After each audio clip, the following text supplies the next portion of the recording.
কালকি 2898 এডি সিনেমাটির ট্রেলার দেখে আপনাদের যা বলেছিলাম সিনেমাটি দেখে তা হুবহু মিলল। তবে সিনেমাটি দেখে যা আমি বুঝেছি তা আপনাদেরকে এখন জানাই। প্রথমত প্রভাসের চরিত্র নিয়ে কথা বলবো, যে মাল্টিপ্লেক্সে যাওয়ার জন্য ব্যস্ত। মাল্টিপ্লেক্স বলতে এমন একটি জায়গা যেখানে স্বর্গ সুখ রয়েছে বলা যেতে পারে, আর সেখানে যেতে গেলে মিলিয়ন ইউনিট জোগাড় করতে হবে, তবেই যেতে পারবে। আর এই মাল্টিপ্লেক্সের ভেতরেই একান্ত গুপ্তস্থানে রয়েছেন কামাল হাসান ওরফে উত্তম পুরুষ বা সুপ্রিম। কিন্তু তার শরীরে রয়েছে নানান রোগ ব্যাধি এবং তিনি বুড়ো হয়ে গেছেন। তবে তিনি যেন কোনো একটা কিছু খুঁজছেন, এমনটাই তার চরিত্র। তবে তিনি সর্বজ্ঞ। প্রভাস ওরফে ভৈরবা যে এমন শক্তিশালী একজন যোদ্ধা, তার সঙ্গে রয়েছে একটি রোবোটিক বন্ধু, সেই সব সময় তাকে গাইড করে। এখানে দিশা পাটানি রক্সি তাকে খুবই ভালোবাসে এবং তাকে এসে যখন বলে যে সে মাল্টিপ্লেক্সে চাকরি পেয়েছে, তখন তো প্রভাস যেন স্বর্গ হাতে পায়। যেভাবেই হোক তাকে যেতে হবে মাল্টিপ্লেক্সে। সে তখন একবারের জন্য হলেও স্বীকার করে রক্সির কথায় যে সে তাকে ভালোবাসে এবং রক্সি তাকে নিয়ে যাবে বলে কথা দেয় মাল্টিপ্লেক্সে। তবে তার সময় ছিল খুব কম, মাত্র 1 ঘন্টা। তার মধ্যেই সে ভৈরবা আর রক্সি পুরো মাল্টিপ্লেক্স চক্কর দেয় এবং সেই সুবাদেই মাল্টিপ্লেক্সের ভেতর কি আছে তা দেখা যায়। কিন্তু কিছুক্ষণের মধ্যেই সে ধরা পড়ে সৈনিকদের হাতে এবং তাকে মাল্টিপ্লেক্সের বাইরে বার করে দেওয়া হয়। মাল্টিপ্লেক্সের যিনি সর্বময় কর্তা অর্থাৎ কামাল হাসান, তারা ডান হাত হলো শাশ্বত চ্যাটার্জি। তিনি এখানে ভিলেনের চরিত্রে রয়েছেন। তাদের প্রচুর সৈন্য। তবে এই মাল্টিপ্লেক্স দেখানো হয় কাশীর মতন দেখতে কোনো সুন্দর শহরকে। অন্যদিকে এই মাল্টিপ্লেক্সের ভেতর অনেক মেয়েদেরকে আটকে রেখে তাদের প্রেগনেন্ট বানিয়ে সেই মহিলাদের থেকে সিরাম নেওয়াই হলো মূল উদ্দেশ্য মাল্টিপ্লেক্সের সর্বময় কর্তার। তবে এইসব মহিলাদের কোনো স্বামী নেই, তাদের গর্ভবতী করা হয় ইনজেক্ট করে, যার ফলে এই মহিলারা যারা সন্তান সম্ভবা হচ্ছেন তাদের কোনো বাবা নেই। এই সময় এন্ট্রি হয় দীপিকা পাড়ুকোনের। তিনিও সন্তান সম্ভবা, কিন্তু সেটা কেউ জানে না। যে সমস্ত মহিলারা 90 দিন সন্তান গর্ভে রাখেন, তারপর আর রাখতে পারেন না, তাদের থেকে সিরাম নিতে পারলে ভালো, না হলে তাকে পুড়িয়ে ফেলা হয়। আর এমন কেউ সেখানে ছিল না যে কিনা 90 দিনের বেশি গর্ভে রাখতে পারছিল তার সন্তানকে, একমাত্র দীপিকা পাড়ুকোন ছাড়া, যার নাম ছিল SUMOT। সে ভেবেছিল এই সন্তানের মা হবে এবং বাচ্চাটিকে সে জন্ম দেবে। সে 150 দিন পার করে ফেলেছিল। সে কিন্তু এবার ধরা পড়ে তার বান্ধবী রিবেলের কাছে। রিবেলের একটি মেয়ে, রিবেল বলতে রিবেলের একটি জায়গা, সেই জায়গার হয়ে যারা কাজ করে তাদেরকে রিবেল বলা। রিবেলের স্পাই হয়ে এখানে কাজ করত। রিবেল হলো তারাই যারা মনে করেন তাদের মুক্তির জন্য মা আসবেন। 6000 বছর ধরে তারা অপেক্ষায় আছেন। সেই মেয়েটির মনে হয় এই সেই মা। যাই হোক, এবার সাসপেন্স শুরু। দীপিকা ধরা পড়ে যায় এবং তাকে জোর করে নিয়ে যাওয়া হয় সেই জায়গায় যেখান থেকে সব মেয়েদের পেটের থেকে সেরাম নিয়ে তাদেরকে মেরে ফেলা হয়। দীপিকা বুঝতে পারছিল তার সময় শেষ। সে অনেক কাকুতি মিনতি করে, কিন্তু ভিলেন অর্থাৎ শাশ্বত চ্যাটার্জি তো ছাড়বার পাত্র নন। তাকে সেই বাক্সে বন্দি করা হয় যেখান থেকে সবেমাত্র সিরাম নিয়ে নেবে, এমন এরভাবেই বসানো হয়েছে। এমন সময় সেই মেয়েটি যে রিবেলের হয়ে কাজ করত, সে তাকে ওখান থেকে উদ্ধার করে এবং বাইরে যাওয়ার পথ বলে দেয়, কিন্তু নিজেকে সে রক্ষা করতে পারে না। ধরা পড়ে যায় সৈনিকদের হাতে এবং সে মারা যায়। এরপর থেকে কাহিনীর মোড় আবার ঘুরতে থাকে অন্যদিকে। পেটে বাচ্চা নিয়ে যখন দীপিকা পাড়ুকোন বেরোচ্ছেন, তখন তাকে কোনো আগুন বা কোনো সৈনিক কেউ স্পর্শ করতে পারছে না, যেন কোনো শক্তি তাকে রক্ষা করছে। বাইরে দাঁড়ানো রিবেলের 2 কর্মীর কাছে তার সেই বান্ধবীর কথা মতন সে পৌঁছয়। তারা জানতে পারে দীপিকার কাছ থেকে যে তাদের সেই কর্মী যিনি ভেতরে ছিলেন আর কোনোদিন ফিরবেন না। তখন দীপিকাকে নিয়ে তারা তাদের গন্তব্যস্থলের দিকে এগোতে থাকেন। এদিকে মাল্টিপ্লেক্সে খবর পৌঁছতেই তারা সৈন্য পাঠায়। এবার প্রথম দৃশ্যে যে সমস্ত রিবেলের মানুষদের সাথে যুদ্ধ চলছিল, সেই দৃশ্যের মধ্যে দেখা গিয়েছিল একটি ছোট্ট ছেলে যে তাদের ভিতরে ছিল।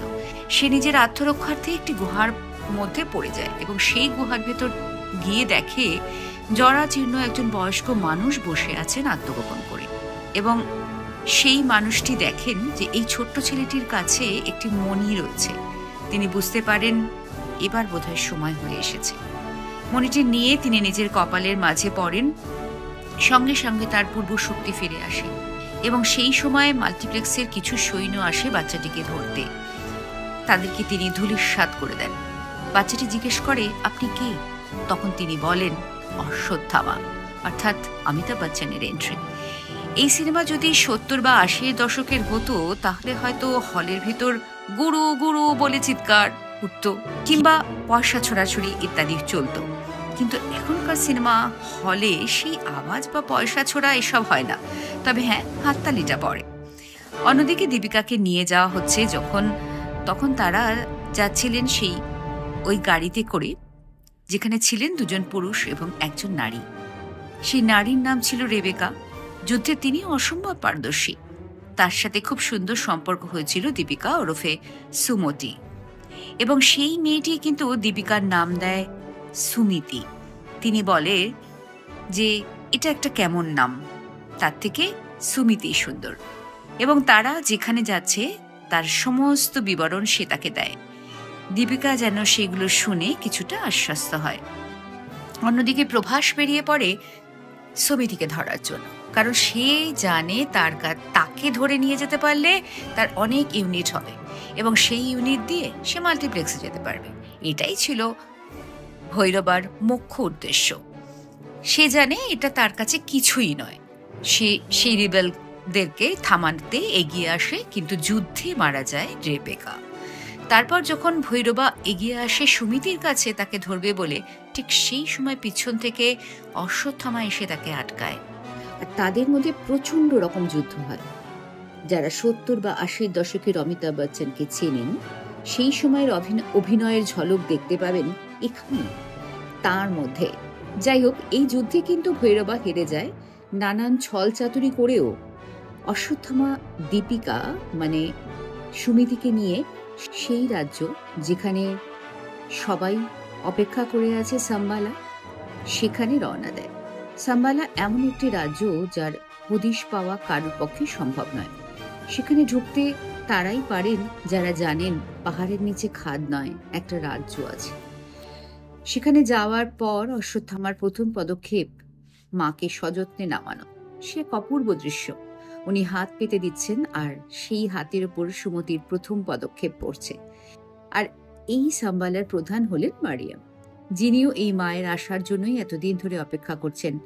রাজ্যের সবার সঙ্গে সুমতির প্রবেশ, সাথে মা, এই নামে তাকে সম্বোধন এবং তার সম্মানার্থে সবার আনন্দ, নাচ, গান ইত্যাদি।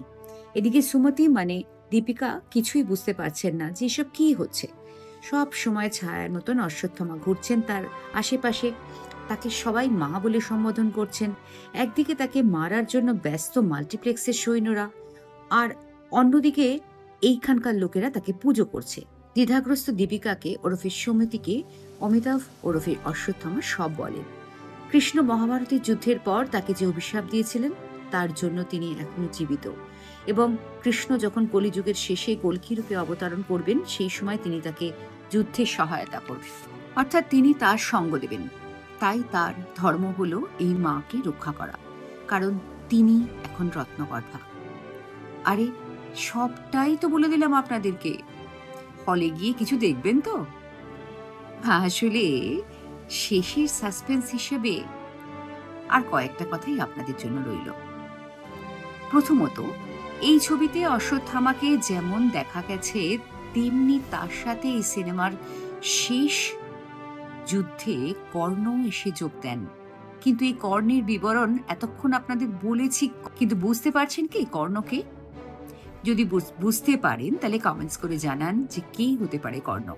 দ্বিতীয়ত, সিনেমার একটি দৃশ্যে গান্ডীবধারী অর্জুনের সেই গান্ডীব দেখা গিয়েছিল, কিন্তু একটা সময় পর সেই গান্ডীবকে যে ছুতে যাচ্ছে তার মৃত্যু হয়ে যাচ্ছে, এমনকি লোহাও পড়ে যাচ্ছে। এটি কোন সময় হতে পারে, কি মনে হয় আপনাদের? তৃতীয়ত, মাল্টিপ্লেক্সের সুপ্রিমো অর্থাৎ কমল হাসান যখন দীপিকার গর্ভের সিরাম এক ফোঁটা পেয়ে নিজের শরীরে ইনজেক্ট করলেন, তিনি সম্পূর্ণ সুস্থ হয়ে উঠলেন এবং গান্ডীব এই ধনুষ্টির অত্যাশ্চর্য নানান কাহিনী শোনার পর তিনি নিজে হাতে গান্ডীব তুলে ধরলেন এবং বললেন, ওই বুদ্ধার কাছে আমি যাব। তাহলে তিনি কে? তার আসল রূপ কি? আপনাদের কি মনে হয়? আপনাদের যেটা মনে হয় সেটাই আপনারা আমাকে কমেন্টস করে জানান। আপনারা যারা দেখছেন এই ভিডিওটি অবশ্যই চ্যানেলে কমেন্টস বক্সে কমেন্ট করে জানান।